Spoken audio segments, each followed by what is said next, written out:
إن أول بيت وضع للناس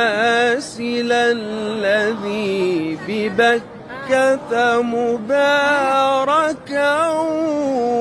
وهدى للعالمين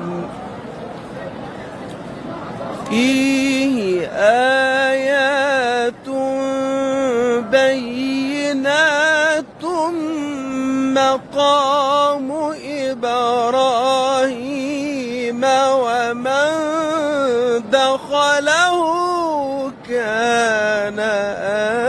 آمنا